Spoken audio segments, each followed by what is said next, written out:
En esta imagen podemos ver al planeta Tierra desde una imagen, desde un satélite, y de acuerdo a los colores que podemos ver en la imagen, representarían distintos cuerpos, ¿sí? Por ejemplo, las partes más blancas que uno ve en todo el planeta con formas más onduladas representarían las nubes, lo cual representaría la atmósfera. Lo azul que se ve representa el agua, los océanos, eso es lo que más se ve, que sería la hidrósfera. Los colores más marrones que uno puede observar representaría la superficie del suelo, que sería la litósfera. Y fíjense que en el polo sur principalmente se puede ver una masa bien blanca, eso representarían los hielos permanentes, que sería la criósfera. A su vez, algo que no se pueden ver, pero que está en este planeta, son los seres vivos, ¿sí? Que eso representaría, o en conjunto sería la biosfera. Cada uno de estos subsistemas que les fui nombrando, atmósfera, litósfera, hidrósfera, criósfera y biosfera, ¿sí? Son subsistemas que unidos forman el sistema climático. Este sistema climático, que está formado por estos subsistemas que son heterogéneos entre sí, tienen un intercambio entre ellos de masa, energía y movimientos a través de flujos y ciclos. Puede haber flujos de energía, a la vez hay ciclos como el ciclo del agua, el ciclo del carbono. La fuente de este sistema climático, para que esto se ponga en movimiento, es el Sol, la energía solar. Acá vemos los 5 subsistemas, y lo importante es que estos subsistemas están conectados entre sí a través de flujos y ciclos, como dijimos antes, de materia, de energía, de momento, y estas interconexiones van a dar lugar a la distribución de los climas en todo el planeta Tierra. Si ocurre alguna perturbación externa o interna, va a comenzar una nueva interrelación entre los subsistemas, ¿sí? Un nuevo flujo de energía o ciclos entre ellos, dando lugar a una nueva distribución de climas sobre la superficie terrestre.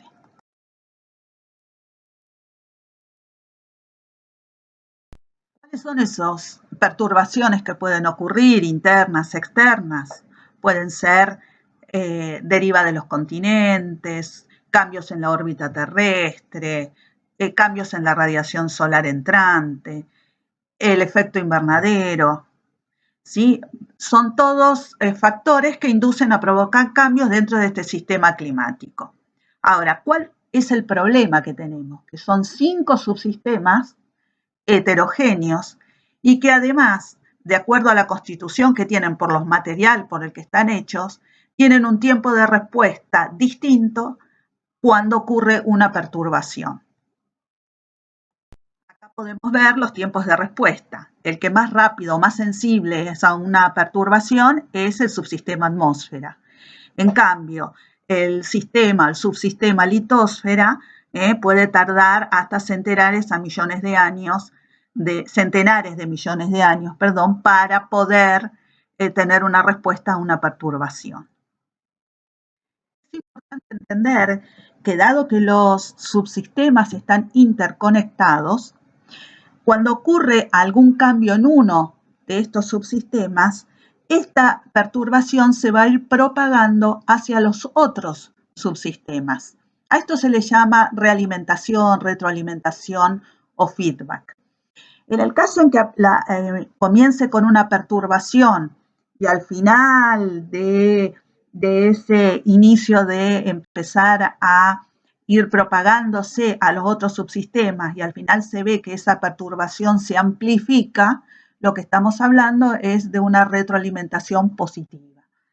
En el caso de que esa perturbación se amortigüe, se achique su intensidad, estamos hablando de una retroalimentación o feedback negativo.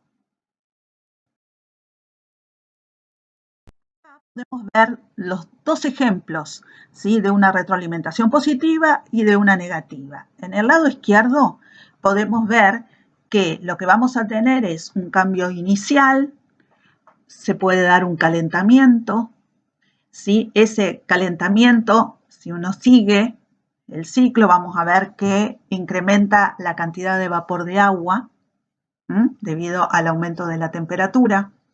Ese aumento de vapor de agua lo que va a hacer es incrementar el efecto invernadero, porque el vapor de agua lo que hace es aumentar la temperatura de la Tierra, ¿sí? Actúa como igual que lo que actúa el plástico o el vidrio en un invernadero. Esto lo vamos a ver en más profundidad luego en la unidad de radiación.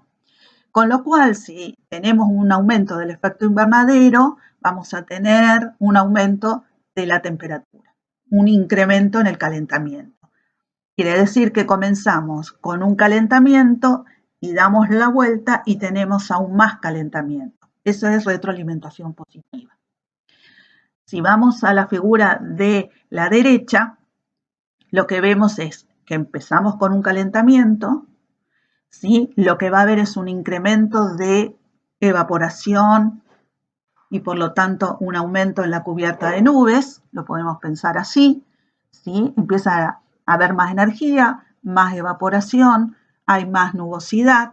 Si hay más nubosidad, puede entrar menos radiación solar a la superficie terrestre, por lo tanto, lo que se espera es un enfriamiento. En este caso, empezamos con un calentamiento y terminamos con un enfriamiento. Por lo tanto, se habla de una retroalimentación negativa. Fíjense que ambos comienzan con lo mismo, con un calentamiento del aire.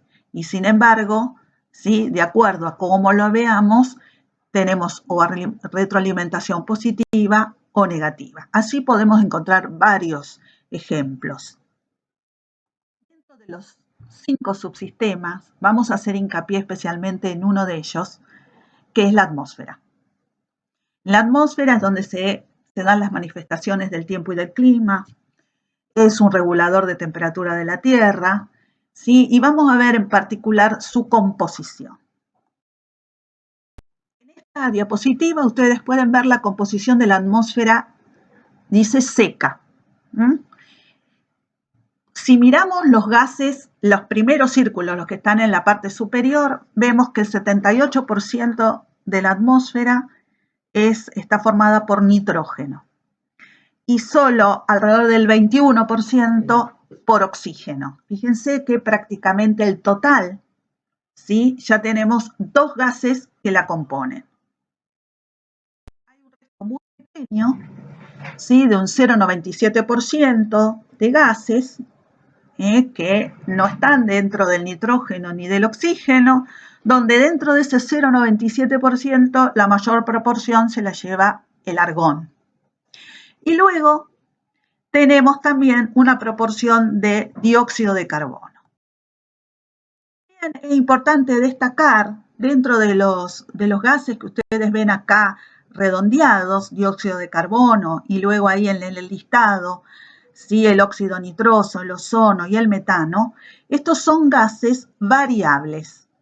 Los gases del nitrógeno y oxígeno y argón son gases permanentes, ¿sí? Siempre tenemos la misma proporción. En cambio, el dióxido de carbono, el metano, el óxido nitrógeno y el ozono son gases variables.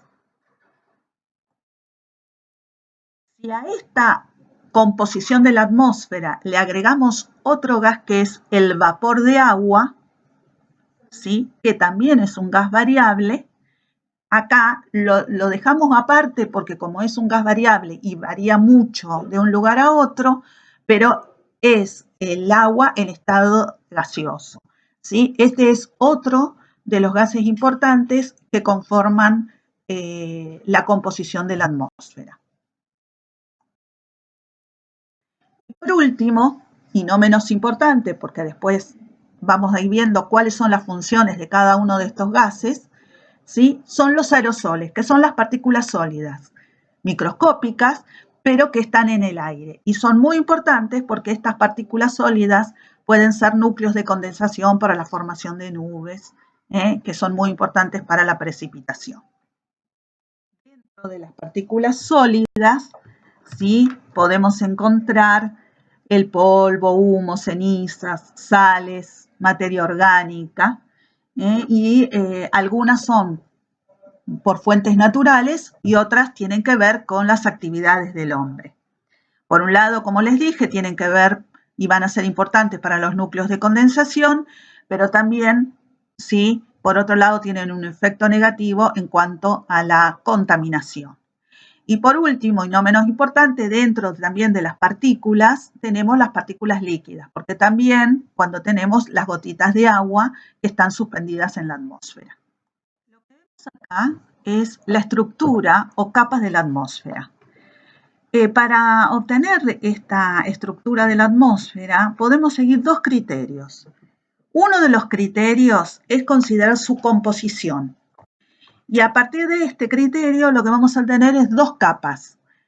La capa desde la superficie hasta alrededor de los 80-90 kilómetros, que es la llamada homósfera, ¿sí? Donde ahí tenemos la composición de los gases permanentes, tenemos una composición constante de los gases, y luego tenemos a partir de ahí hasta el extremo superior de la atmósfera, la heterosfera, donde en esta capa se pierde la uniformidad en la composición química, ya no se cumplen las leyes de los gases ideales y los gases se encuentran distribuidos en capas.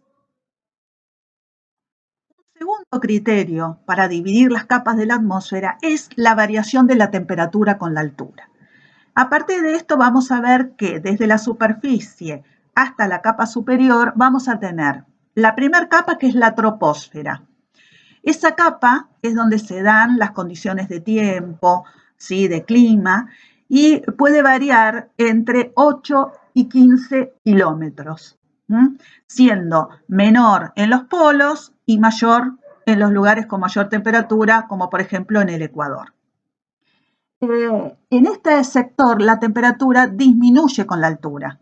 Alrededor de, en promedio, estamos hablando de un gradiente estándar de 6,5 grados centígrados por kilómetro. Esa es la disminución estándar.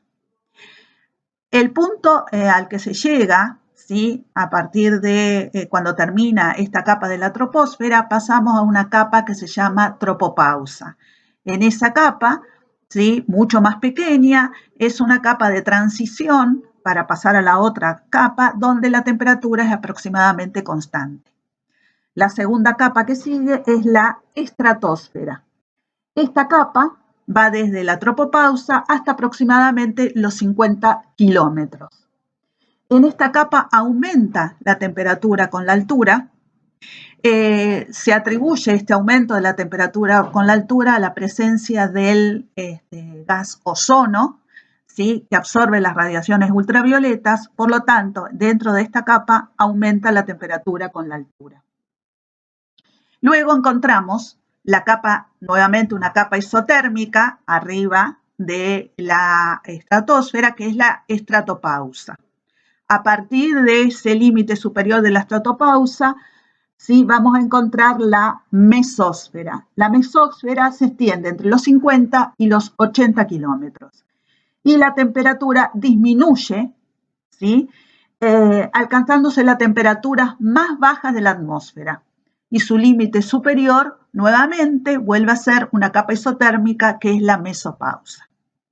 Esa mesopausa es muy pequeña, luego comienza otra capa que es la termósfera, que es una capa de muy baja densidad hasta los 200 kilómetros aproximadamente, y luego viene ya la última capa, por supuesto, la termopausa, y luego ya viene la exósfera.